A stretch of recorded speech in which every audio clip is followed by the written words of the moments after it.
Hello and welcome to another video. It's OT19 or Time Gamer 19,000, and I'm here to review to you all the Paladin Oath of Devotion. So now let's get into the tenets of devotion.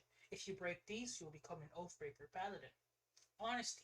Don't lie or cheat. Let your words be your promise. Courage. Never fear to act, though caution is wise. Compassion. Aid others, protect the weak, and punish those who threaten them. Show mercy to your foes, but temper it with wisdom. Honor. Treat others with fairness, and let your honorable deeds be an example to them. Do as much good as possible while causing the least amount of harm. Duty. Be responsible for your actions and your consequences. Protect those entrusted to your care and obey those who have just authority over you. Basically, your stereotypical law-abiding citizen paladin. Uh, for the expanded spell list, we do get some nice spells here. Protection from evil and good can be nice. Sanctuary is nice. Lesser Restoration, Zone of Truth, Beacon of Hope, Spell Magic. Overall, a lot of good spells here. Protection from evil and good can be really nice if you're playing like in a campaign with a lot of like demons or something. Then this can be very nice. But next we get Channel Divinity. Sacred Weapon. As an action, you can imbue one weapon that you're holding with positive energy. Using your Channel Divinity for 1 minute, you add your Charisma modifier to the attack rolls made with that weapon, minimum +1. The weapon also emits bright light in 24 radius and dim light 20 feet beyond that. If the weapon is not already magical, it becomes magical. You can end this effect as a part of any other action. If you're no longer holding or carrying this weapon, or you fall unconscious, the effect ends. Basically, it allows you to get the pact of, I think it's like the whatever the Hexblade Warlock has. I don't know what's the feature's name. Basically, you're just allowed to get that for 1 minute. It's basically just the pact of the. It's basically just a Hexblade feature, but worse. So back then, it's probably really nice if you're, especially if you're doing the Sorkadin, the Sorcerer Paladin build, which is a very popular build in the community. But now, since we have Hexblade Warlock, this is kind of bad, so this definitely does lose some points, but we still have Turn the Unholy, which can still be nice. Next, we have Aura of Devotion. Starting at 7th level, you and friendly creatures from 10 feet of you can't be charmed while you're conscious.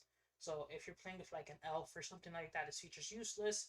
But if you're playing with a bunch of humans and half orcs, then I guess this feature isn't as bad. Make sure to drink water, folks. Delicious.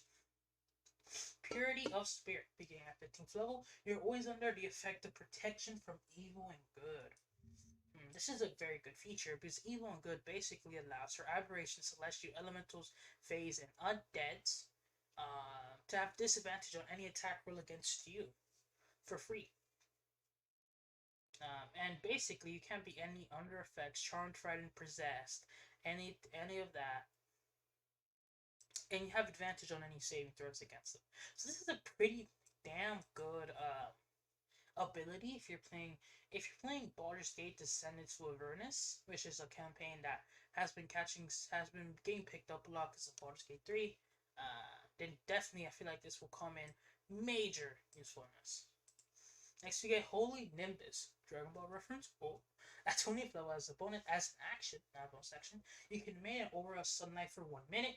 Bright light shines from you in a 30-foot radius, and dim light shines 30 feet beyond that. When an enemy creature starts to turn in that bright light, the creature takes 10 radiant damage.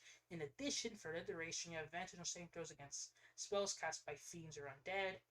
Didn't you already have that from protection? Uh,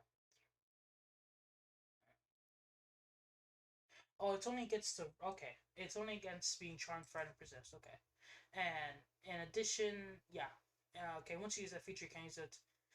This is actually pretty bad for the paladin features. This is pretty damn bad. All the other ones are pretty strong, but this one's kind of underwhelming. I'm kind of disappointed. Yeah, overall, it's bad. Uh, yeah, I definitely wouldn't recommend it. Hmm. Yeah, that's really disappointing. Wow. Overall, the Oath of Devotion, it's disappointing because this is a permanent feature that you can get if you do 1 level Warlock deck.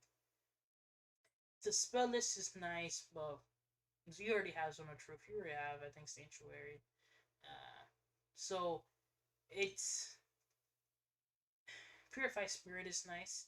I think Purify Spirit is probably the best feature in the whole thing. All the other features are kind of C tier features. But overall, I don't. It's a C tier.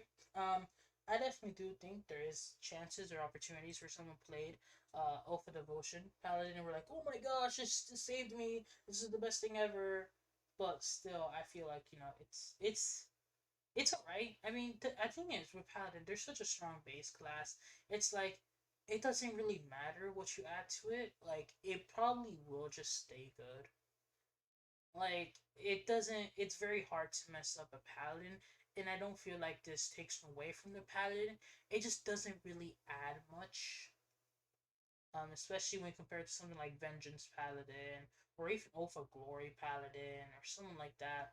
They add a lot to Paladin. This just doesn't. Oath of Ancients also is very nice.